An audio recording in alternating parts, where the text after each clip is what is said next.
everybody, again, this is Andre with GarageDoorGuidance.com. Got another short video for you today, and this is going to be how to replace an RPM sensor on a Liftmaster, Craftsman, Chamberlain. It's going to work for all those, Access Master, stuff like that. It's all pretty much the same.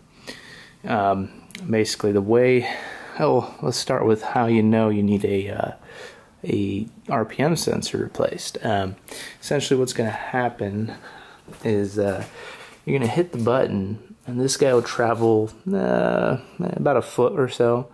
It'll come back. Travel a foot or so, come back. And this could happen anywhere. Set middle, at the very end, at the back.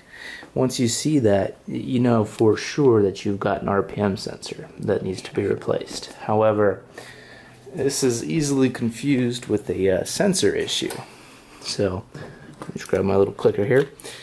So right now, I've got my sensors connected, and if I were to hit it, that more than likely that trolley would travel all the way down. Similar to the RPM issue, sometimes that'll come up a little bit, it'll go a little bit and come back, and you can't get anywhere with that. Majority of the time, that's going to be the sensors. And so if that's misaligned like this, I'll hit the button here, and basically what you're going to get is it'll either go a little bit or you'll just hear clicking, and in my case it's just going to be the clicking. So here you go, I'll go ahead and push that. Nothing. Try it again. Nothing. So that's just kind of a way to eliminate that you don't have a sensor issue. You got to make sure these are 100% solid, because if they're not, even if it's flickering tiniest bit, like something like even like that, it's going to come back up and you're going to have that problem every time. So right now I'm going to show you my garage door opener is working just fine. I'll hit the button here. Travels all the way, no problem. So I'll go ahead and push that again, bring it back up. So as you could tell, my garage door opener does not have an issue. So what I'm going to do now, I'm actually going to remove the RPM sensor so you can see exactly what it does without it. And basically all it's going to take is, it varies from opener to opener, but take out the screw here, here, and here, down here, those three spots. Pop that cover off, and we'll go ahead from there. So give me 1 second here, let me pop that off. When you're going to pop that little piece out, you got to make sure that you unplug. So if you don't, you're gonna get zapped. I can basically promise you that. So as you can tell, I took off my whole circuit board here, just right over here on the side. Anyhow, these are just the two connectors to the circuit board. You got your basic gear back here. This is actually RPM monitor, which rarely ever breaks and pulls right off just like that. Very easy part. And that is where your RPM sensor is. So basically all you gotta do is pull this out. Again, make sure this was all unplugged.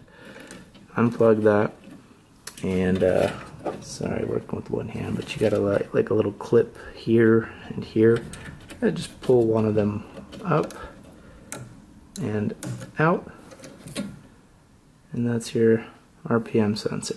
So that's basically how you go about replacing it. Unplug it, take the circuit board off, remove your RPM monitor and the sensor here, and replace it with the new sensor, obviously. Put the monitor back on, plug your circuit boards back in, and that'd be it in terms of the repair. And I'll link all these parts in the description here. You can get that RPM sensor. Also, if you want one of these little guys for the keychain, you could actually, I'll link that in there as well. It's kind of nice. You put on your keys. Yeah, let me go ahead and put this back.